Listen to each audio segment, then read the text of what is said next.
Hi everyone, I'm Chris Stone, Lettings Director at ERE Property. Just wanted to pop on and talk to you about the changes to the lockdown legislation tomorrow and how the changes are going to impact the lettings market. Fortunately, we are exempt from a lot of the legislation, so viewings can continue, our offices are allowed to be open and move-ins can still take place. So viewings can still take place so long as the applicant and the viewer have got the necessary PPE and are able to distance themselves from each other while they're in the property. Anybody living within the property will be asked to step outside while the viewing does take place. We are expecting to see a little bit of a drop off in activity coming through the portals in the way of viewing inquiries, but we also expect that will be offset by the people that we are showing around properties are going to be more motivated and are going to be looking to move quicker and to make decisions quicker. Our offices are allowed to be open, so we can facilitate all move-ins when people are applying for properties.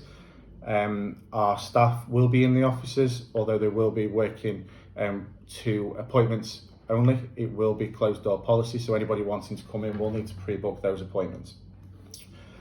Courts will still sit, so any current eviction hearings that are in the pipeline, the courts will be sitting, they will be hearing. So that process this time, as opposed to the first lockdown, that will continue. Bailiffs have been instructed not to evict anybody from properties whilst the lockdown is in place. So up until the lockdown finishes in December, whilst the courts will still hear and will make a judgment, bailiffs will not be able to enforce that judgment. So that will end with the lockdown in December for a short period of time. However, in addition to that, there is already an agreed winter truce. So from the 11th of December through to the 11th of January, courts again will not be able to evict anybody over the Christmas period.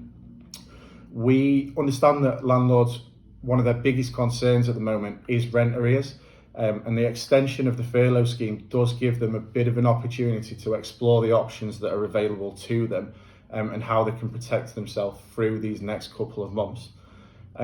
Through the first lockdown, a lot of the insurance companies that offered rent and legal protection withdrew from the market and there was no cover available. A lot of that cover is now returned. So we, along with other companies, are able to offer that protection. We can offer our landlords policies which cover non-payment of rent for 12 months. They cover up to £100,000 worth of legal cover. They provide all the legal assistance, rent recovery assistance and mediation before court proceedings to really try and give the tenants every opportunity to get back on track, to get a payment plan, to keep your tenant in there and to keep your income coming in. So if any of our landlords have got concerns about how the next few months are going to pan out and how they're going to be impacted and how they can protect themselves, I'd urge them to get in contact with us as soon as possible. Whilst the furlough scheme has been extended, it is only for a month, and there are a lot of other employers who are concerned that at the end of that, they may have to make decisions, they may have to make redundancies. And obviously, if that does happen, people do go into arrears, those insurance policies are going to be removed, not going to be able to use them. They do need to be in place before arrears kick in. So if anyone's got any questions, feel free to contact us and we'll help you the best we can.